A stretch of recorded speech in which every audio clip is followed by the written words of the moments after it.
लौह पुरुष सरदार वल्लभ भाई पटेल की दूरदृष्टि से भरी हुई वाणी प्रसाद के रूप में प्राप्त की। मेरी बात बताने से पहले मैं आप सबसे भारत माता की जय का जयघोष कराऊंगा और आप सबसे मेरा आग्रह है, यूनिफॉर्म वाले सभी जवानों से भी आग्रह है और दूर दूर पहाड़ियों पर बैठे मेरे आदिवासी भाइयों बहनों को भी मेरा आग्रह है कि एक हाथ ऊपर करके पूरी ताकत से सरदार साहब का स्मरण करते हुए हम भारत माता की जय का घोष करेंगे। मैं 3 बार करवाऊंगा। पुलिस बेड़े के वीर बेटे बेटियों के नाम भारत माता की। कोरोना के समय में सेवारत कोरोना वॉरियर्स के नाम भारत माता की। आत्मनिर्भरता के संकल्प को सिद्ध करने में जुटे कोटि कोटि लोगों के नाम भारत माता की।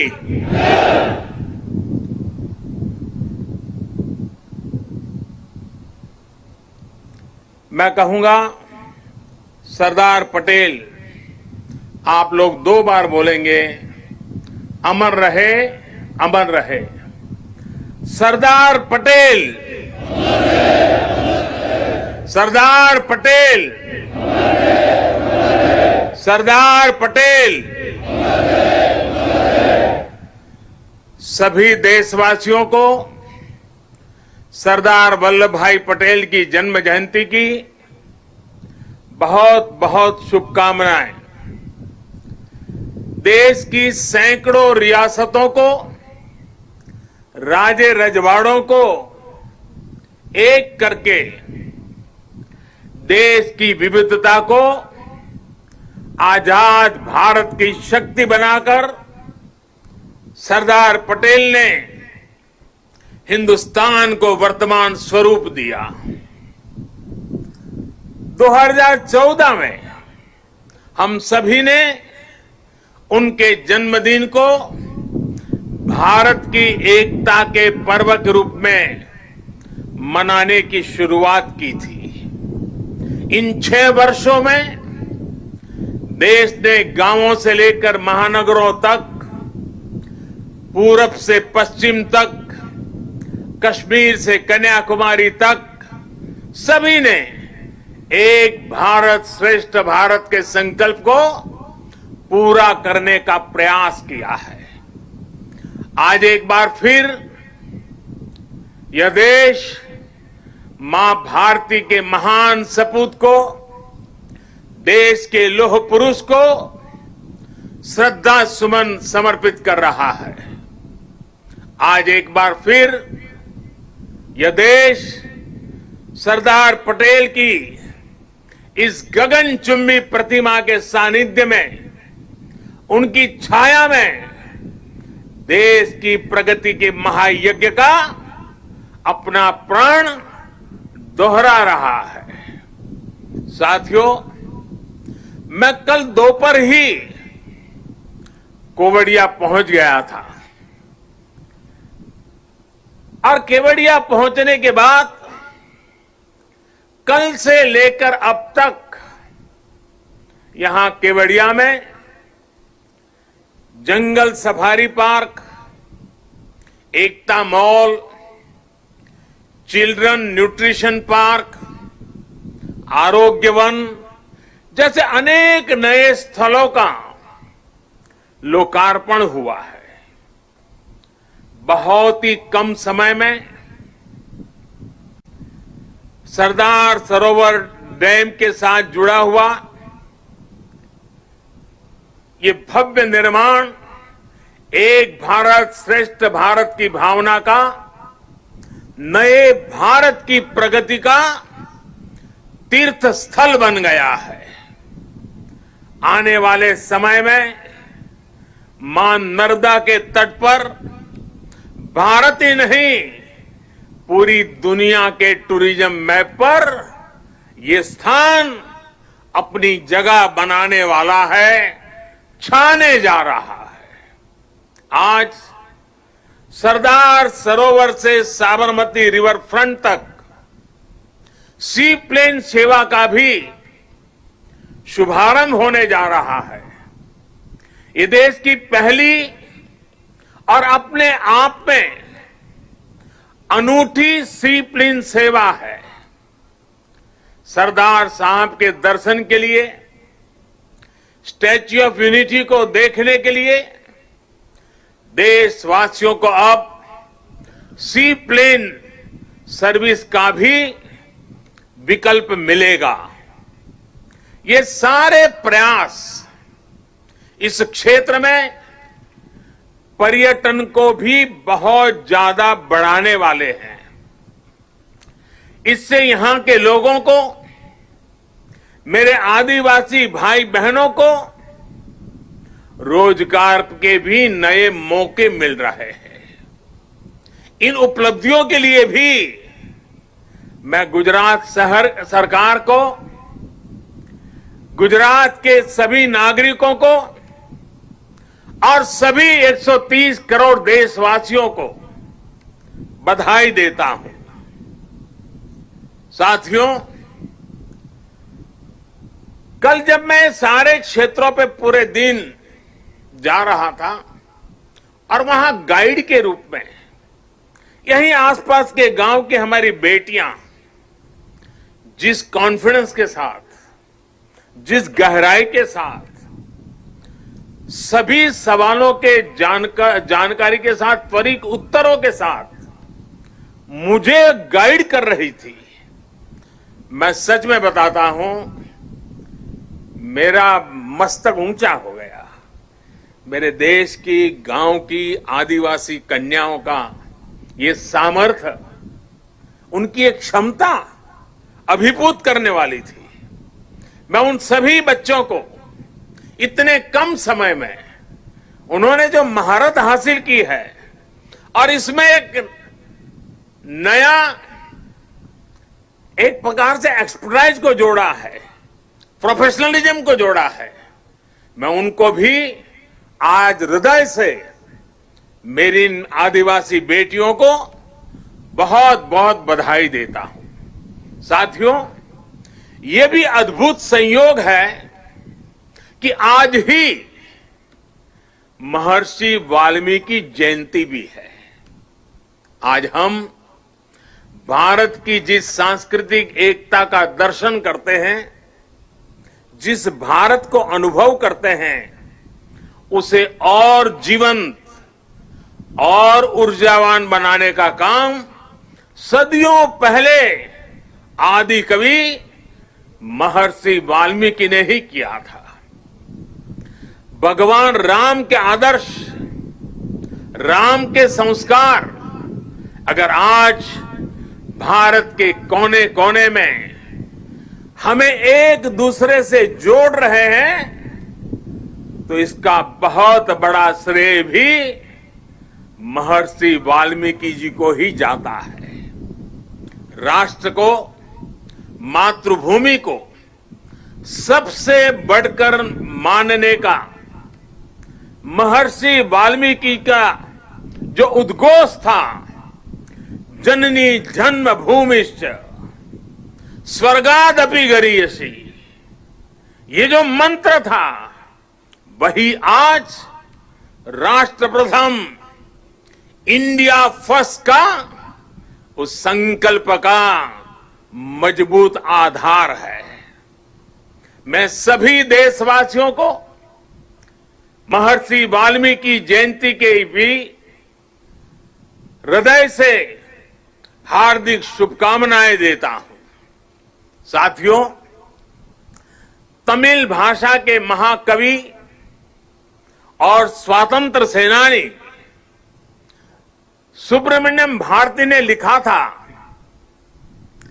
मन्नुम इमयमले अंगल मलइये मालिल मिदुयदु पोल परिधु इल्लेये इन्नरू नीर गंगे आरेंगेल आरे इंगिथन मानबीर एदिरेदु वेरे पन्नरूम उपनिट नुल्लेंगल नुले पार मिसे एधोरु नुल इधु बोले पोन नोलिर भारत नांडेगल नाडे पोट रुवोमिंगते एमक्की कल्ले इड़े।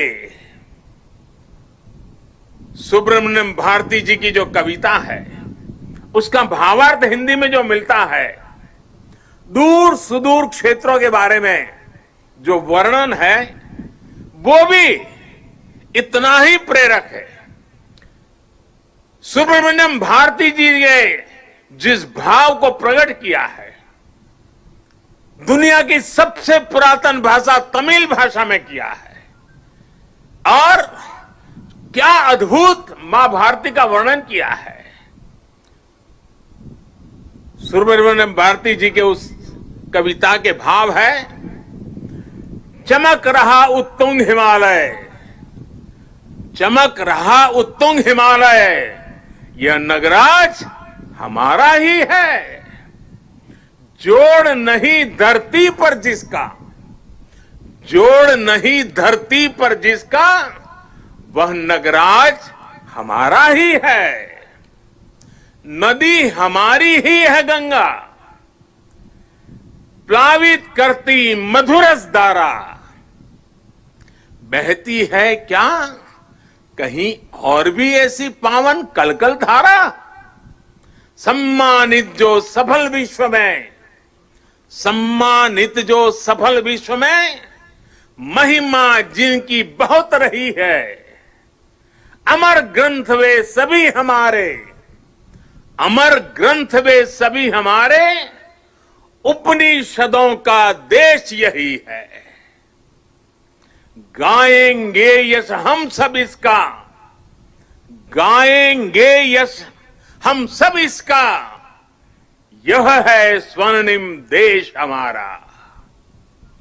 आगे कौन जगत में हमसे, गुलामी के कालखंड में भी सुब्रमण्यम भारती जी का विश्वास देखिए, वो भाव प्रकट करते हैं, आगे कौन जगत में हमसे, आगे कौन जगत में हमसे, यह है भारत देश हमारा, यह है भारत देश हमारा। भारत के लिए इस अद्भुत भावना को आज हम यहां मां नर्मदा के किनारे सरदार साहब की भव्य प्रतिमा की छांव में और करीब से महसूस कर सकते हैं। भारत की यही ताकत हमें हर आपदा से, हर विपत्ति से लड़ना सिखाती है और जीतना भी सिखाती है।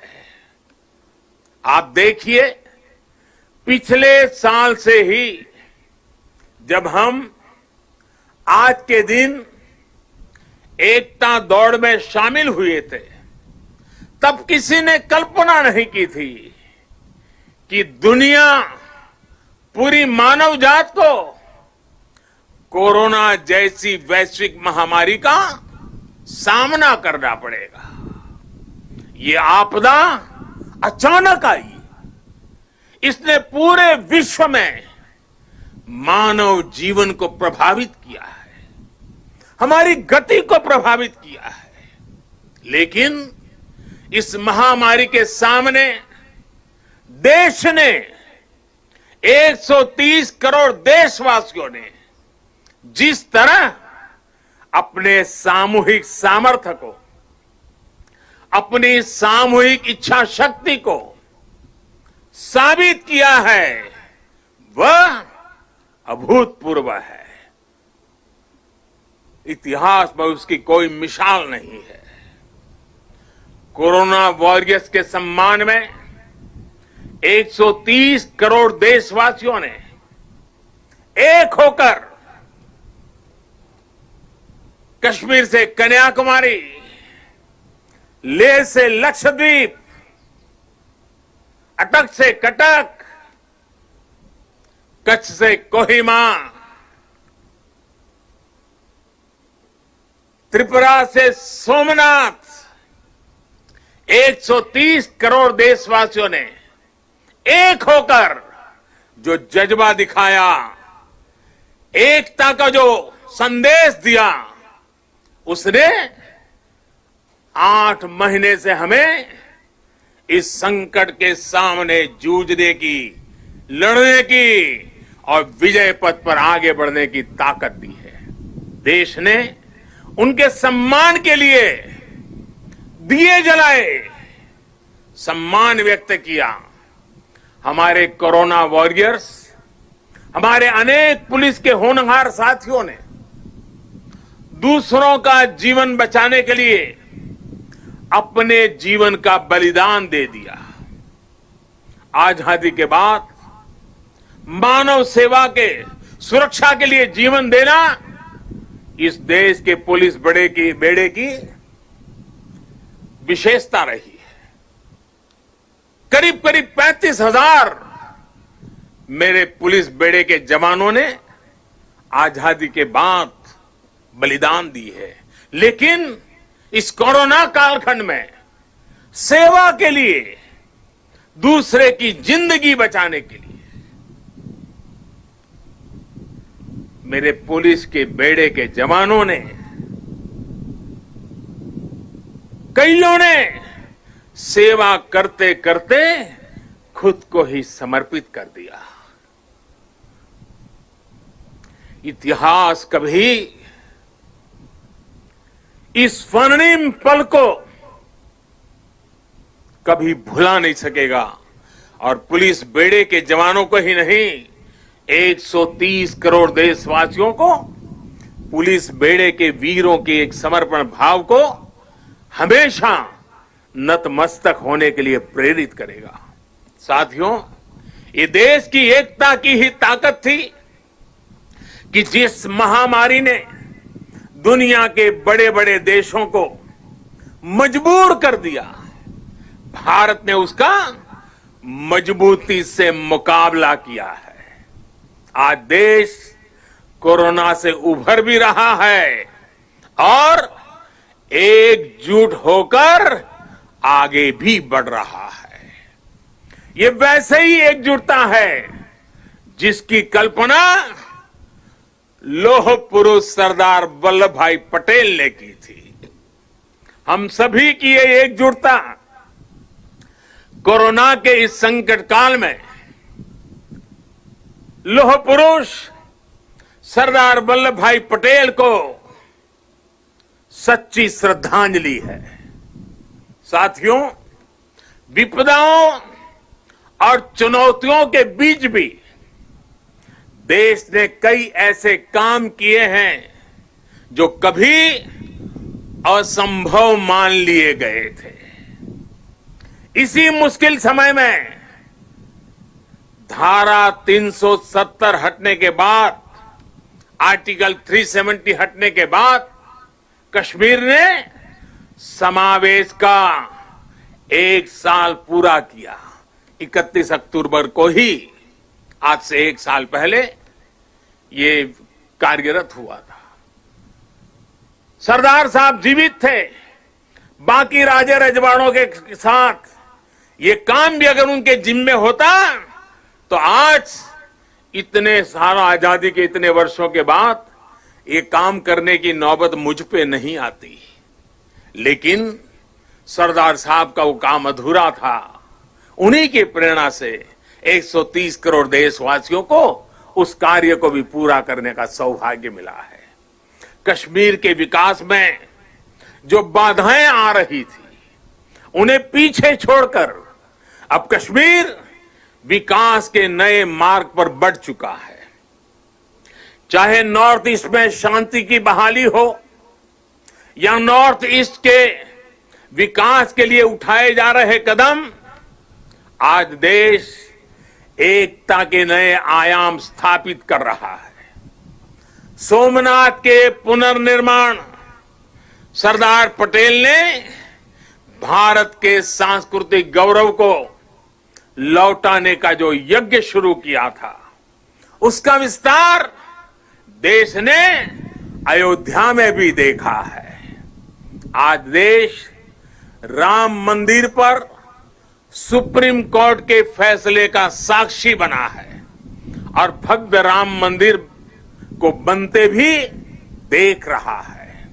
साथियों, आज हम 130 करोड़ देशवासी मिलकर एक ऐसे राष्ट्र का निर्माण कर रहे हैं जो सशक्त भी है और सक्षम भी हो, जिसमें समानता भी हो और संभावनाएं भी हो। सरदार साहब भी कहते थे, और सरदार साहब के शब्द हैं, दुनिया का आधार किसान और मजदूर है।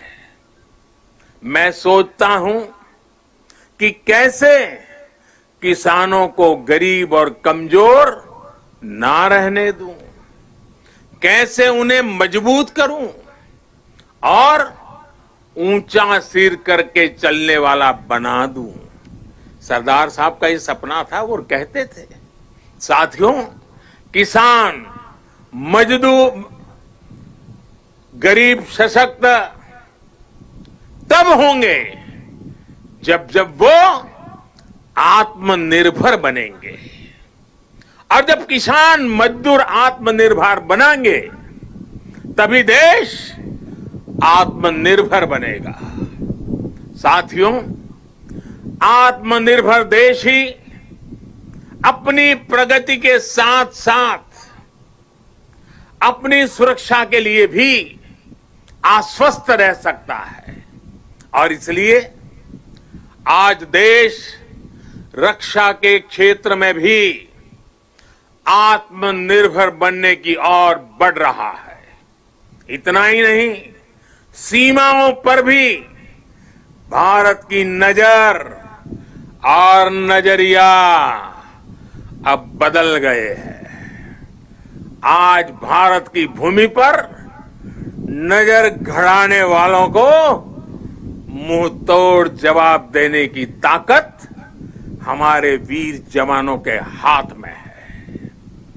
आज का भारत सीमाओं पर सैकड़ों किलोमीटर लंबी सड़कें बना रहा है, दर्जनों ब्रिज, अनेक सुरंगें लगातार बनाता चला जा रहा है।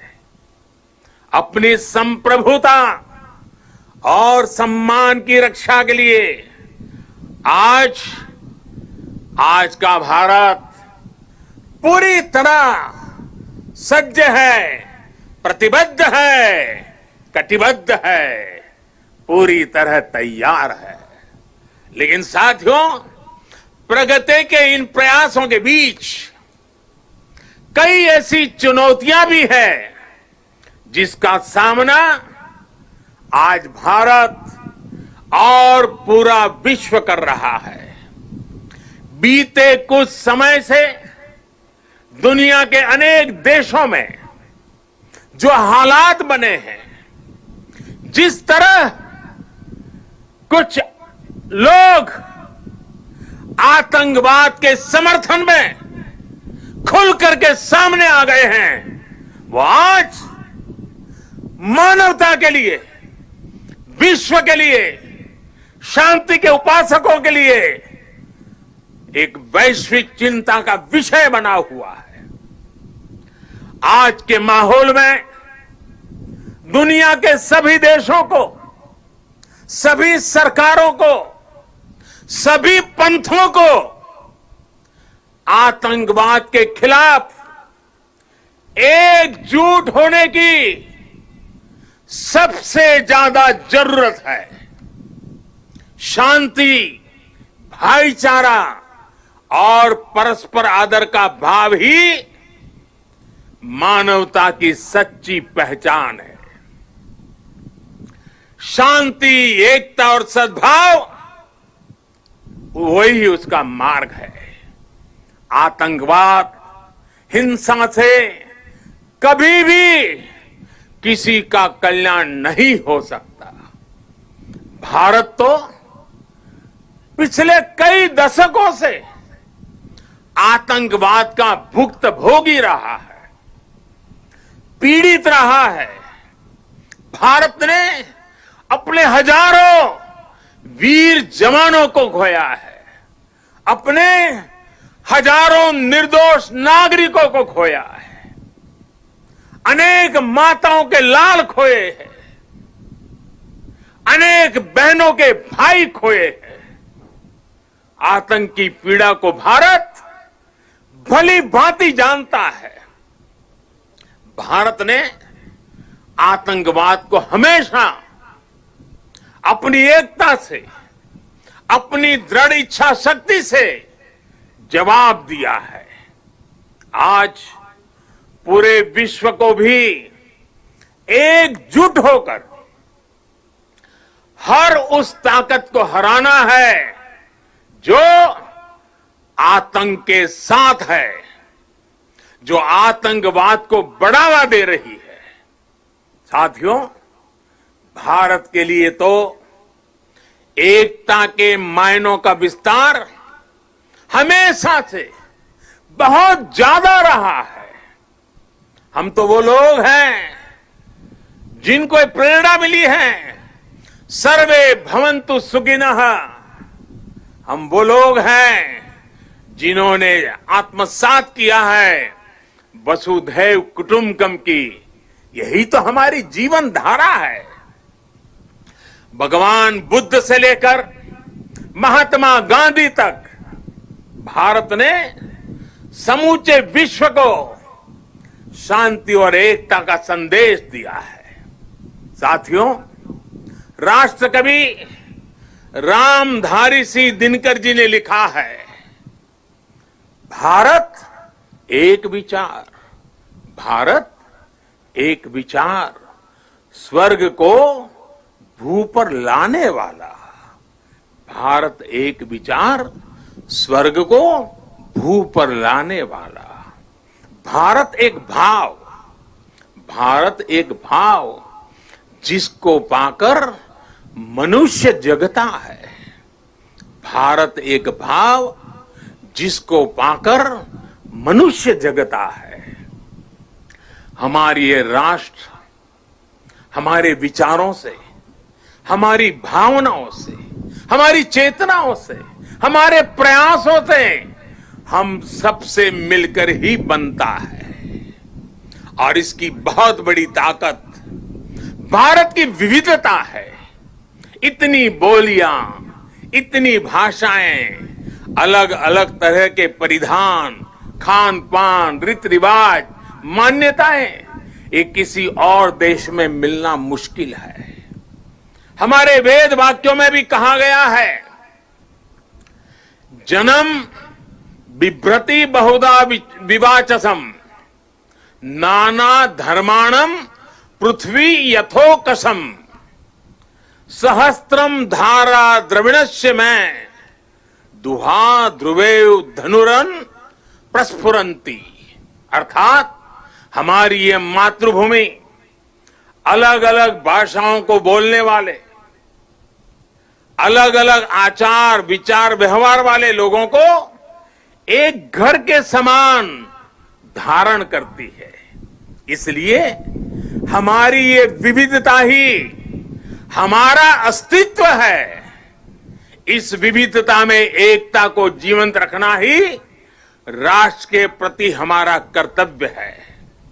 हमें याद रखना है कि हम एक हैं तो हम अपराजेय हैं, हम एक हैं तो हम असाधारण हैं, हम एक हैं तो हम अद्वितीय हैं। लेकिन साथियों, हमें ये भी याद रखना है कि भारत की ये एकता, ये ताकत दूसरों को खटकती भी रहती है। हमारी इस विविधता को ही वो हमारी कमजोरी बनाना चाहते हैं। हमारी इस विविधता को आधार बनाकर वो एक दूसरे के बीच खाई बनाना चाहते हैं। ऐसी ताकतों को पहचानना जरूरी है। ऐसी ताकतों से हर भारतीय को बहुत ज्यादा सतर्क रहने की जरूरत है। साथियों, आज यहां जब मैं अर्धसैनिक बलों की परेड देख रहा था, आप सभी के अद्भुत कौशल्य को देख रहा था, तो मन में एक और तस्वीर भी थी। ये तस्वीर थी पुलवामा हमले की। उस हमले में हमारे पुलिस बेड़े के हमारे जो वीर साथी शहीद हुए, वो अर्धसैनिक बेड़े के ही थे। देश कभी भूल नहीं सकता कि जब अपने वीर बेटों के जाने से पूरा देश दुखी था, तब कुछ लोग उस दुख में शामिल नहीं थे। वो पुलवामा हमले में भी अपना राजनीतिक स्वार्थ खोज रहे थे, अपना राजनीतिक स्वार्थ देख रहे थे। देश भूल नहीं सकता कि तब कैसी कैसी बातें कही गई, कैसे कैसे बयान दिए गए। देश भूल नहीं सकता कि जब देश पर इतना बड़ा घाव लगा था, तब स्वार्थ और अहंकार से भरी भद्दी राजनीति कितने चरम पर थी। और उस समय उन वीरों की तरफ देखते हुए मैंने विवादों से दूर रह करके सारे आरोपों को झेलता रहा। भद्दी भद्दी बातों को सुनता रहा।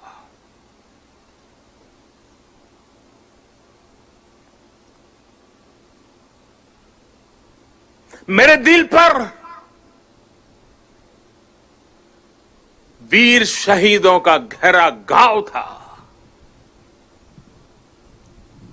लेकिन पिछले दिनों पड़ोसी देश से जो खबरें आई है, जिस प्रकार वहां की संसद में सत्य स्वीकारा गया है, उसने इन लोगों के असली चेहरों को देश के सामने ला दिया है।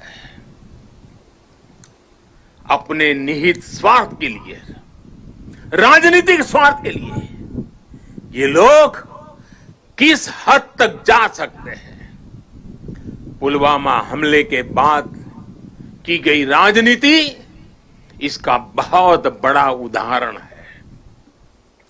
मैं ऐसे राजनीतिक दलों से, ऐसे लोगों से आग्रह करूंगा, और आज के समय में जरा विशेष आग्रह करूंगा, और सरदार साहब के प्रति अगर आपकी श्रद्धा है तो इस महापुरुष की इस विराट प्रतिमा के सामने से आपको आग्रह करूंगा कि देश हित में,